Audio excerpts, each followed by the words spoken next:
Hi అండి, welcome to Ruthuprabha 186. మీరు బాగున్నారా? నేనైతే చాలా చాలా బాగున్నాను. మీరందరూ కూడా బాగుండాలని అయితే మనస్ఫూర్తిగా అయితే కోరుకుంటున్నాను. ఈరోజు వచ్చి వీడియో ఏంటంటే చాలా పొద్దున్న మార్నింగ్ నుంచి అయితే అండి బాగా వర్షము ఉరువులు మెరుపులు వస్తున్నాయి. అసలు నైట్ కూడా కరెంటు కూడా లేదండి, అంత వర్షం అయితే వచ్చేసింది ఈరోజు. చాలా అంటే చాలా చల్లగా ఉంది, అసలు చల్లటి గాలి వస్తుంది. ఈ వాతావరణంలో మనకి వేడివేడిగా ఏమన్నా తినాలి అనిపించింది కదా. అందుకే నేను కూడా ఏం చేస్తున్నానో మీకైతే చెప్తున్నాను. కిచిడి రెడీ చేద్దాము అనుకుంటున్నాను. అంటే మా ఖుషి రాఖీ పండి వాళ్ళు కిచిడి చేయ మమ్మీ అన్నారు. ఎండాకాలం వచ్చేసిందంటే వాళ్ళకి చార్లు కావాలని అడుగుతారు. అందుకే ఇటు సైడ్ అయితే పాలు కాగబెట్టేసాను, నీళ్ళు కాగబెట్టేసాను. ఈరోజు అయితే వాటర్ కాగబెట్టుకున్నాను. ఎందుకంటే గొంతు నొప్పి లేస్తుంది, బాగా జలుబు చేసినట్టుందని వేడి నీళ్ళు వాటర్ కాబెట్టుకున్న. మనం ఒక ట్యాబ్లెట్ వేసుకోకుండా ఒక ట్యానికి తాక్కోకుండా ఎలా తగ్గిద్ది అని మీరు అడగొచ్చు. నేనేం చెప్తున్నానంటే నేనైతే ఏ ట్యాబ్లెట్ ఏమీ వేసుకోలేదు. వేడి నీళ్ళు ఉప్పు వేసుకొని తాగితే నాకైతే గొంతు నొప్పి తగ్గిద్ది. ఎప్పుడు నేను అలానే చేస్తూ ఉంటాను. అందుకే ఇప్పుడైతే వేడి నీళ్ళు కాబెట్టి మంచిగా తాగేసాను. నేను తాగిన తర్వాత పప్పుని అయితే కడుగుదామని నానబెడుతున్నాను.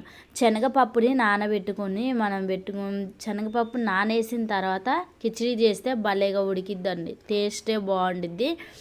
అందుకే నేనైతే ఇప్పుడు అలానే చేస్తున్నాను. పప్పు అయితే నానేసాను, తర్వాత బియ్యం నానబెట్టి ఇలా చేస్తాను. ముందుగా అయితే శుభ్రంగా కడిగేసాను.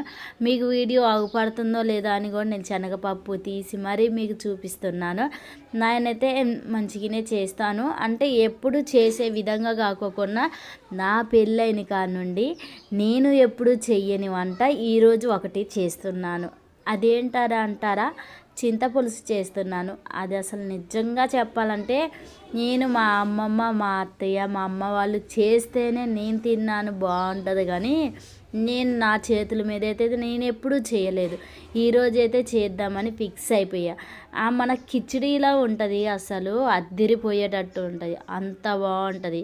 అది ఎలా చేయాలో కూడా మీకు చూపిస్తాను. ముందైతే అంటే కిచిడీకి కావాల్సిన పదార్థాలు కావాలి కదా. అందుకే ఉల్లిగడ్డలు అన్నీ కట్ చేసుకున్నాము.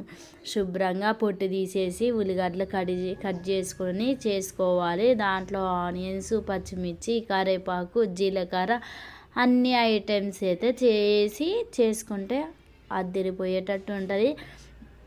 నేను ఇప్పుడైతే ప్రాసెస్ చూపిస్తాను. ముందైతే ఇది అయితే కట్ చేస్తున్నాను ఆనియన్స్. అంతలోకి మనం చిన్న ముచ్చట్లయితే పెట్టుకున్నాము. ఈరోజు నేను మీకు చెప్పేది ఏంటంటే నేను ప్రెగ్నెంట్తో ఉన్నప్పుడు 3 పిల్లగాలకు కూడా అసలు ఎలా ఉంది ఏంటి అన్నది కూడా మీకు చెప్తాను.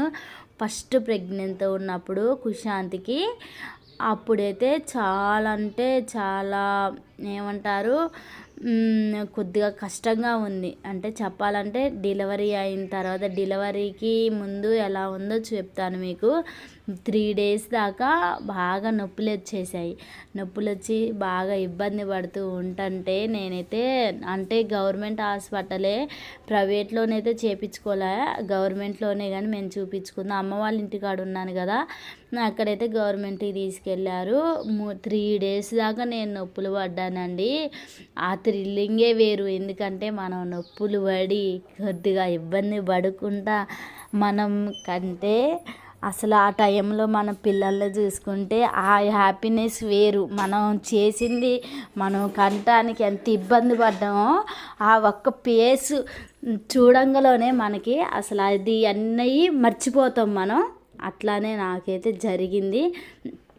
నేనైతే 3 days బాగా నొప్పులు పడ్డ తర్వాత 3 daysకి సాయంత్రం 3:30కి నేనైతే డెలివరీ అయ్యాను. ఆ టైంలో నాకైతే అవి ఏమంటారు, గ్యాస్ ఫామ్ అయ్యి కడుపు ఉబ్బరంగా ఉండి 3 days దాకా బాగా ఇబ్బంది పడ్డాను. మామూలు డెలివరీ అయ్యాను, ఏదో ఆపరేషన్ అయినట్టు. నేనైతే వారం రోజులు హాస్పిటల్లో ఉండాల్సి వచ్చిందండి. అంటే డెలివరీ అంటే ఎట్లుంటుందా, ఆడవాళ్ళకి ఎట్లా ఉంటుందా అని నాకు ఆ టైంలో అనిపించింది. మనకు తెలియదు కదా, ఆ టైంలో నాకు ఆ విషయాలన్నీ తెలిసాయి. నేను చాలా బాధపడ్డాను. అట్లా గ్యాస్ ఫామ్ అయ్యి ఇబ్బంది పడుకుంటా వారం రోజుల దాకా నేను అట్లా హాస్పిటల్లో ఉన్నాను. కానీ మా కుశాంత్ అయితే ఒక్కరోజు కూడా నన్నైతే ఇసికించలే, ఏడిపించలేదండి. నేను అట్లా ఉండడం కూడా నేనైతే బాధపడుతున్నా. మా బాబు అయితే ఆరోగ్యంగా మంచిగా ఉండు, కొద్దిగా కూడా చికాకైతే చేయలే. అలాంటి మళ్ళీ రెండో బాబుకి వచ్చేసి డెలివరీ దాకా అసలు బాగానే ఉన్నా. కానీ ఏం జరిగిందంటే డెలివరీ దాకా బాగానే ఉండి డెలివరీ అయిన తర్వాత కళ్ళు తిరిగి పడిపోయాను. అంటే నీరసం వల్ల పడిపోయానా, ఎందుకు పడిపోయాను అన్నదైతే నాకు అర్థం కాలేదు. కానీ పడిపోతే చాలా భయపడ్డారు అమ్మ వాళ్ళు, మా ఆడబిడ్డ వాళ్ళు అందరూ చాలా భయపడ్డారు. నా డెలివరీ టైంలో ఎప్పుడైనా ఎవరైనా ఆడవాళ్ళు కోరుకునేది అనేది తల్లి అన్న లేకపోతే భర్త అన్న దగ్గరుంటే ఆ సంతోషం వేరు. వాళ్ళని చూస్తూ వాళ్ళకి చెప్పుకుంటూ మనం ఉన్న నొప్పులు కూడా మర్చిపోతాము. ఇలా మగ్గుతుండగా మనం కరివేపాకు వేసుకున్నాం. మీకు దగ్గరగా ఉండి చూపించాలని మళ్ళీ వీడియో ఇట్లా పెట్టి చేస్తున్నాను.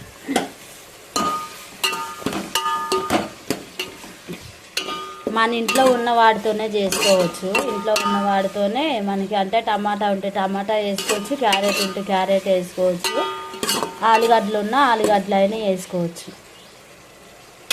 నా కాడైతే టమాటా ఉంది, అందుకే టమాటాతోనైతే చేస్తున్నాను. మంచిగా గుజ్జు ఉడకాలి. టమాటాలు మంచిగా మెత్తగా ఉడికినాయి అనుకో ఫ్లేవర్ వస్తుంది. ఇప్పుడు ఎసర పోసుకోవాలి.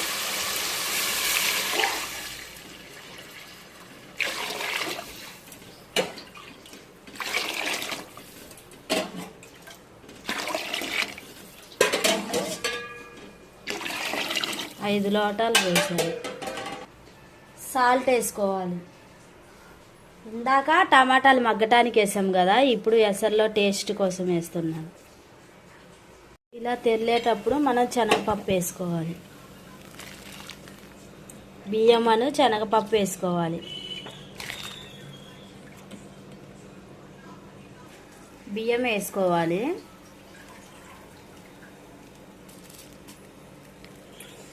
బియ్యం ఒకసారి మనం వేసిన తర్వాత ఇలా కలవ తిప్పుకోవాలి.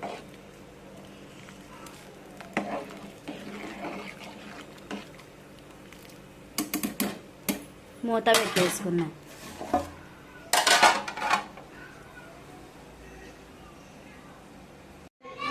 పచ్చి పులుసుకి అయితే చింతపండు నానేసుకున్నాము. మంచిగా మెత్తగా నానాలి, గుజ్జు కావాలి. సన్నగా ఉల్లిగడ్డలు కట్ చేసుకున్నాం. ఇప్పుడు మీకు కిచిడి ఎలా చేశానో చూపించాలని నేనైతే అక్కడ వరకైతే వాయిస్ రికార్డింగ్ ఇవ్వకుండా నేను నార్మల్గా మాట్లాడి మీకు చూపించాను. ఇప్పుడు నేను చెప్పేది మా పెద్ద నడిపోడు గురించి చెప్తున్నాను. ఆ టైంలో నాకు అమ్మ అయినా నా భర్త అయినా పక్కన ఉంటే ఆ ధైర్యం ఉంటుంది. ధైర్యంతో మనం ఏదైనా ముందు అడిగేస్తాము.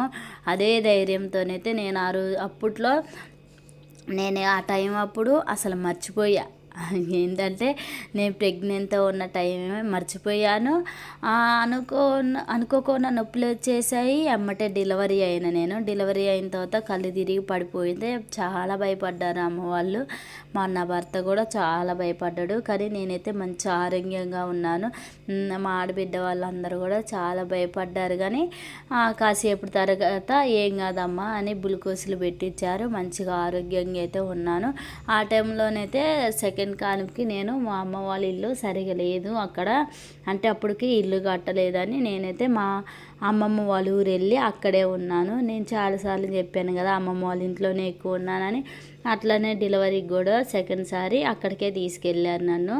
అక్కడ డెలివరీ ఆ నుంచి నేను నైట్ పూట వచ్చి ఆ రోజంతా నొప్పులు పడి సాయంత్రానికి డెలివరీ అయ్యాను. అదేంటో తెలియదు. మా ముగ్గురు పిల్లగాళ్ళకి కూడా నేను సాయంత్రం పూటే డెలివరీ అయ్యాను. అంటే 3:30 4:30 అట్లనే డెలివరీ అయ్యాను. కానీ మార్నింగ్ ఎవరికి డెలివరీ కాలేదు. అయితే నేను చిన్నబాబు అప్పుడు అత్తయ్య గారు వాళ్ళ ఇంటికాడే ఉన్నాను. అప్పుడు ఈ ఇల్లు కాదు వేరే ఇంట్లో ఉన్నాను. మేము అప్పుడు వేరే వాళ్ళ ఇంట్లో ఉంటుంటే అప్పుడు కూడా మార్నింగ్ తెల్లారుజామున 3 నుండి నొప్పులు వచ్చాయి. నొప్పులు వచ్చి చాలా బాధపడుతుంటే అత్తయ్య వాళ్ళు అందరూ హాస్పిటల్కి తీసుకెళ్ళారు. నాకు డెలివరీ టైంలో ఖచ్చితంగా మా అత్తగారు అమ్మ వాళ్ళైతే నాకు తోడు కంపల్సరీ ఉన్నారండి. కొంతమందికి అయితే నిజం చెప్తున్నాను, అమ్మ నాన్న అన్నది కొంతమందికి తోడు ఉండరు, అత్తగారు కూడా తోడు ఉండరు, వాళ్ళే వెళ్ళాల్సి వచ్చింది. కానీ నాకైతే దేవుని దయ వాళ్ళైతే అంత కష్టం అయితే నాకు ఎప్పుడూ రాలేదు.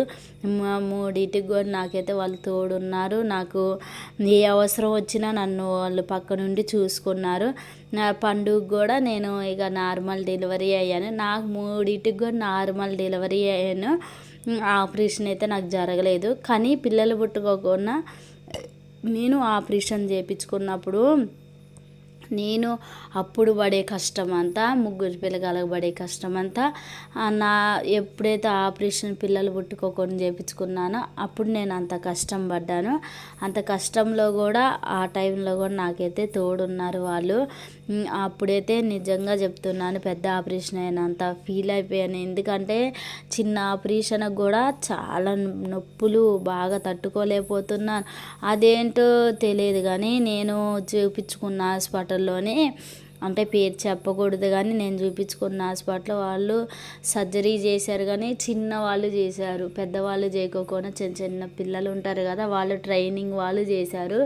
చేస్తే నాకు పుట్లు మానక నేను 15 రోజులు హాస్పిటల్లో 15 రోజులు ఎందుకో నాకు తెలియదు. ఇది కుట్లకారు నొప్పులు వేస్తుంది, తలనొప్పులు వేస్తుంది, ఒళ్ళంతా నొప్పులు, లెగలేకపోతున్నా. హాస్పిటల్లో చుక్కలాగా పడుతున్నాయి. నాకు అస్సలు ఓపిక ఉండట్లేదు, నిలబడలేకపోతున్నా, కూర్చోలేకపోతున్నా.